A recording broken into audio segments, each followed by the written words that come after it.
Elizabeth Taylor's life was a whirlwind of passion, glamour, and unapologetic sensuality, an existence that continues to captivate long after her passing. The iconic actress, who graced the silver screen with her violet-eyed allure and magnetic presence, lived boldly, defying conventions and embracing love in all its fervent forms. One of her most famous quips, uttered during the tempestuous affair with Eddie Fisher, while he was still wed to Debbie Reynolds and Taylor was freshly widowed, captures her essence perfectly. "What do you expect me to do, sleep alone?" This remark, dripping with defiance and wit, has echoed through decades, cementing her reputation as Hollywood's ultimate romantic rebel. Even today, 14 years after her death at 79, Taylor's spirit endures, influencing contemporary icons like Taylor Swift, who immortalizes her in the song Elizabeth Taylor from the Life of a Showgirl. Swift's lyrics evoke Taylor's signature violet eyes, her cherished haunts like Portofino, and her iconic fragrance, White Diamonds, blending nostalgia with modern reverence. At the heart of this renewed fascination is the Fox Nation docuseries Elizabeth Taylor, Rebel Superstar, executive produced by Kim Kardashian, which positions Taylor as the first reality star. Her life, laid bare in tabloids and headlines, was a public spectacle of marriages, affairs, and triumphs, a blueprint for today's oversharing celebrities. Fashion designer Vicky Tiel, a confidante who knew Taylor intimately, shares exclusive insights into the star's private world, particularly her views on love and intimacy. Tiel first crossed paths with Taylor in Paris in 1964, at a pivotal moment when the actress, then married to her fourth husband, Richard Burton, yearned to shed the prim, 50s-era elegance of long skirts and fitted Dior suits. "She threw away the old clothes, the Dior look and the fitted suits," Tiel recalls. "It was so old lady. We were now in the 60s, the sexual revolution. Elizabeth loved that. From then on she always wore my mini dresses." This encounter marked the beginning of a deep friendship, one that saw Tiel accompanying Taylor across Europe in the late 60s and early 70s.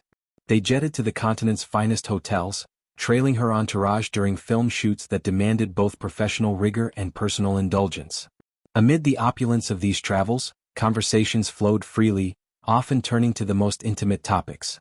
"We talked about sex all the time," Tiel says with a lighthearted laugh, underscoring Taylor's playful approach to desire. The star treated intimacy not as a solemn duty but as a joyous celebration, a lighthearted pursuit that mirrored her vivacious personality. Tiel reveals, without hesitation, Taylor's unequivocal favorite among her 7 husbands, Richard Burton. "It was Richard. Absolutely.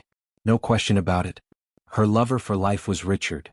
Their connection, forged on the set of Cleopatra in 1963 and culminating in 2 marriages, 1964 to 1974 and 1975 to 1976, was legendary, a tempest of love, divorce, reconciliation, and enduring affection that outlasted their unions. Taylor's affinity for Burton wasn't just physical, it was soul-deep, a bond that Tiel witnessed firsthand. The Welsh actor, known for his booming voice and intellectual depth, complemented Taylor's fiery spirit, creating a partnership that burned brightly amid Hollywood's glare. Tiel describes Taylor as very fun, someone who navigated life's upheavals with a resilient humor. "She took sex very lightly. She taught me a lot too. If something bad happens, you just roll your eyes, smile and don't worry about it. She would just always laugh and be happy. She was a very, very happy person."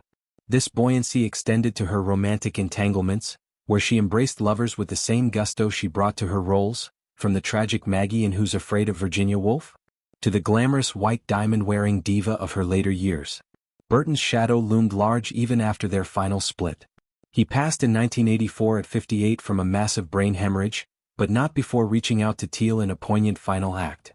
"Before Richard died, I think 2 days before, he called me up," she remembers.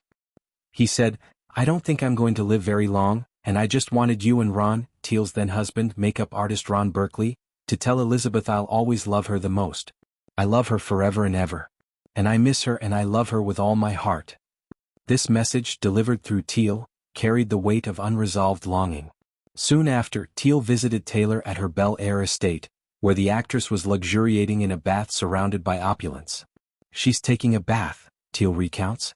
"She said, 'Well, come on in the bathtub.' So I go in the bathroom. She's got a bathtub and all the way around is a ledge around her bathtub. It's all frames of diamond edges, not real but I mean gorgeous frames, maybe 20 frames surrounding the bathtub. It was all pictures of her and Richard. These framed mementos were more than decor. they were a shrine to a love that defined Taylor. Despite 8 marriages, to Conrad Hilton Jr., Michael Wilding, Mike Todd, Eddie Fisher, Richard Burton, twice, John Warner and Larry Fortensky, Burton remained her emotional anchor. Taylor's romantic history was a kaleidoscope of highs and lows. The youthful whirlwind with hotel heir Hilton, the stable years with actor Wilding, father to 2 of her children, the tragic loss of producer Todd in a plane crash that propelled her into Fisher's arms, the scandalous Burton affairs that toppled her saintly image, the political detour with Senator Warner, and the grounded final chapter with construction worker Fortensky. Each union showcased facets of her complexity, vulnerable, voracious, resilient. Yet, as Tiel attests, none matched the electric synergy with Burton, whose shared battles with addiction and fame forged an unbreakable tie. Taylor's legacy transcends bedroom confessions.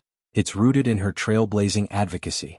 In 1985, she co-founded the Foundation for AIDS Research, AMFAR, and in 1991, established the Elizabeth Taylor AIDS Foundation, channeling her stardom into a crusade against stigma and suffering during the height of the crisis. "I was always a rebel," she once declared, a mantra that encapsulated her refusal to fade quietly. From defying studio bosses who tried to tame her curves and accent, to demanding equal pay in an era of male dominance, Taylor reshaped Hollywood's archetype of the leading lady. Her beauty was legendary, those eyes, framed by lush lashes, capable of conveying oceans of emotion, but it was her courage that endures.